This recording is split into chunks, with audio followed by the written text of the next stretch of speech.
entre la République du Sénégal et la République de Turquie. Je voudrais dire à l'attention des honorables députés, tout à l'heure, le président Moustapha Niasse, rappelant l'ordre du jour, a bien dit projet de loi autorisant le président de la République à ratifier la convention entre le gouvernement de la République du Sénégal et le gouvernement de la République de Turquie en vue d'éviter les doubles impositions et de prévenir l'évasion fiscale en matière d'impôt sur le revenu.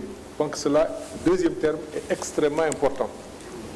J'ai vu que dans les discussions, on a beaucoup parlé de double imposition, mais on n'a pas parlé d'éviter l'évasion fiscale. En évitant l'évasion fiscale, le gouvernement du Sénégal, comme à l'accoutumée, défend les intérêts de la République du Sénégal. Ce projet de loi a suscité beaucoup de discussions. Mais je note aussi avec intérêt assez souvent que les préoccupations qui sont soulevées ne sont pas réglées dans le cadre d'une convention fiscale, quelle qu'elle soit, et ce pour tous les pays du monde. Lorsqu'un investisseur, lorsque quelqu'un prend la décision d'investir dans un pays,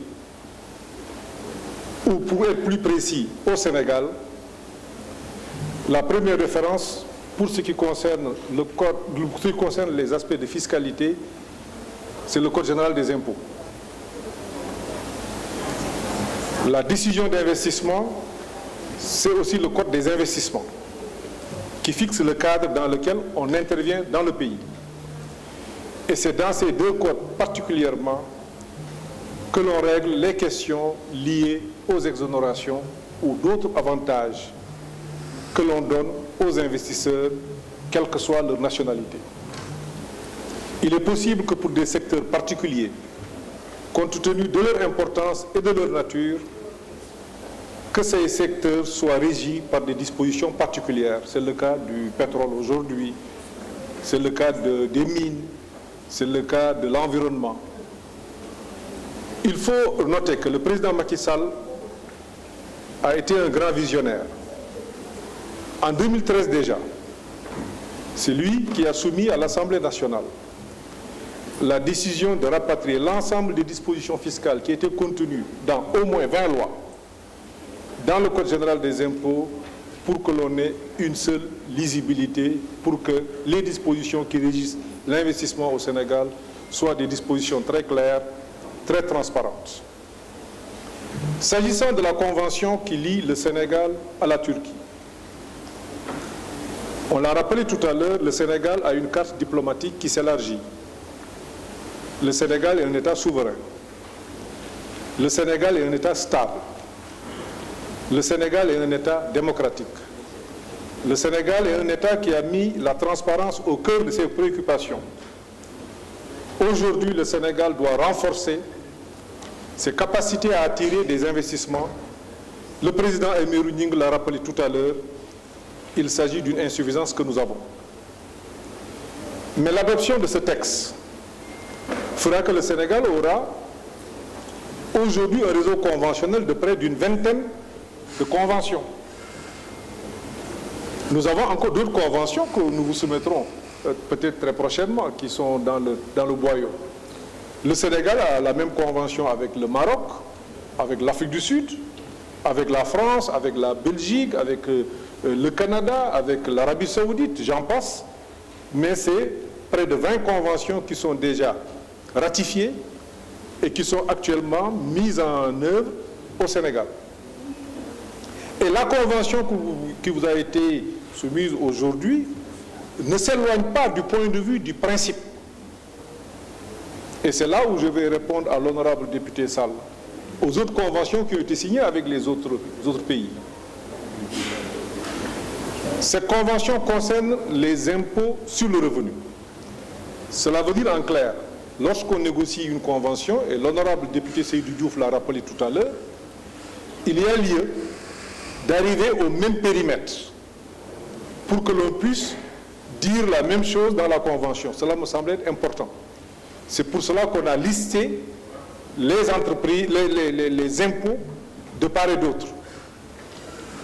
Nous avons fait le choix, dans la détermination de l'impôt sur les sociétés, de l'éclater en plusieurs chapitres. D'autres pays ont fait d'autres choix. Donc lorsque l'on doit discuter, il faut que l'on parle de la même chose. Nous avons mis dans un chapitre particulier l'impôt minimum forfaitaire sur les sociétés. Les Turcs ne l'ont pas ou d'autres pays ne l'ont pas. Donc lorsqu'on négocie avec ces pays, il va falloir extirper l'ensemble de ces éléments et c'est ce qui est fait dans le cadre de cette convention. Mais cela n'enlève en rien au débat qu'il y a actuellement dans le monde et que soutient avec force le président Macky Sall. C'est le débat pour que les entreprises payent les impôts là où la richesse se produit. C'est un débat nord-sud. Le président l'a rappelé avec force tout dernièrement aux Nations Unies. J'ai eu le privilège de l'accompagner à l'Assemblée générale des Nations Unies. Tout comme il le fait au niveau du G20, au niveau du G7, au niveau des autres instances où on parle des questions de répartition de revenus. Le système étant déséquilibré, ça ne va pas dire qu'on va croiser les bras. Cela ne va pas dire qu'on ne va pas avoir de convention. Bien au contraire.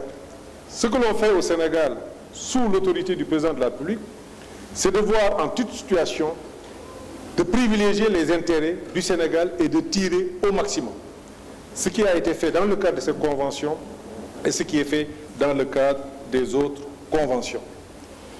Cette convention est équilibrée et toutes les conventions ont pour effet de montrer, de donner aux investisseurs de la prévisibilité. Il ne s'agit pas de dire que j'ai un pays stable, j'ai un pays démocratique pour que les investisseurs viennent. Il faut que les règles de droit soient appliquées, mais il faut que l'investisseur puisse savoir exactement les éléments d'appréciation et les éléments de détermination et de taxation. C'est uniquement pour cette raison que nous signons des conventions pour que, dans le cas d'espèces, les Turcs, mais des Sénégalais ont ouvert des entreprises en Turquie. Nous avons la liste de Sénégalais qui ont ouvert des entreprises en Turquie et qui vont bénéficier des conventions des dispositions de cette convention. Les Sénégalais ont ouvert des entreprises, j'en ai vu 5 ou 6, que les Sénégalais sont très entreprenants. Ils ont peut-être préféré ouvrir leur entreprise en Turquie et peut-être de se positionner dans ces flux et de pouvoir capter certains revenus en amont, ce qui nous semble être une bonne chose. kon ma leen di nuyu di leen sant di leen gërëm